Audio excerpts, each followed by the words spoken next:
Bitch! Bitch! Bitch! Lately I have been asked by few people which beach to travel to. So on today's video, let's discuss that. In India, there are many beaches and all of them are different from each other. But since I am from West Bengal, let's talk about our own first. West Bengal have everything.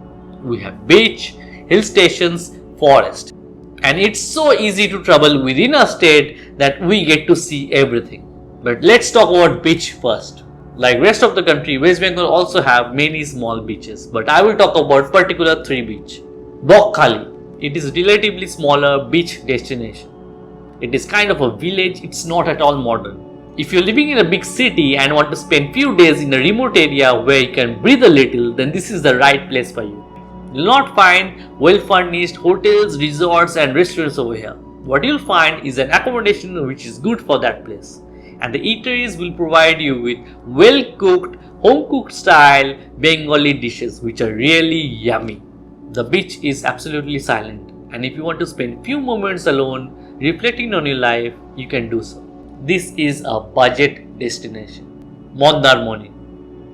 This is also a remote destination, but there are many well-furnished hotels and resorts which have swimming pool and recreation center. There aren't any local eateries because the tourists rarely leave their hotels and resorts. And if you want anything, your place of stay will provide. The price of the room and food is little bit high, but you'll be treated like royalties.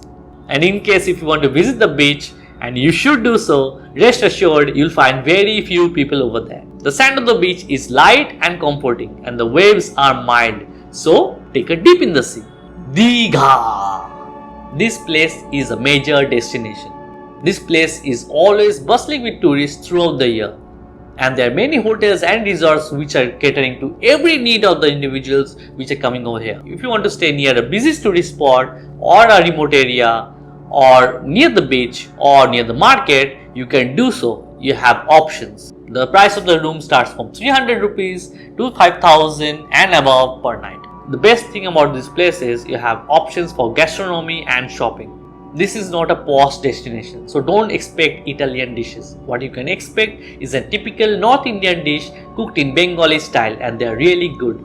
And there are lots of options in seafood area and they are fresh out of water, so eat as much as you want.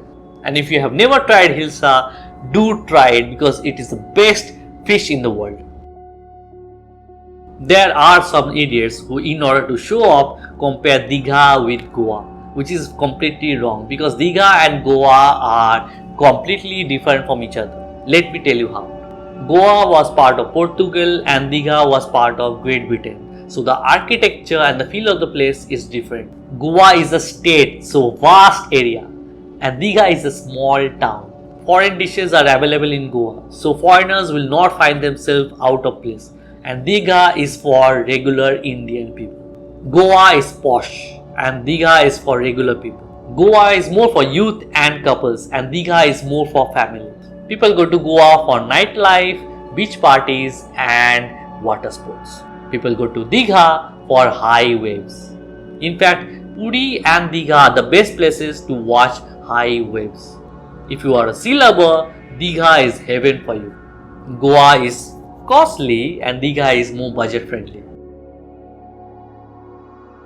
FYI, when you talk about beach, you have to talk about Puri. It is a major beach destination. It is also a major spiritual destination. One must visit Puri at least once in their lifetime. If not for the spiritual reason, for the architecture, history, culture and beach. So what are you waiting for? Pack your bag, leave your house and live a little. And don't forget to watch my channel. Thank you for watching.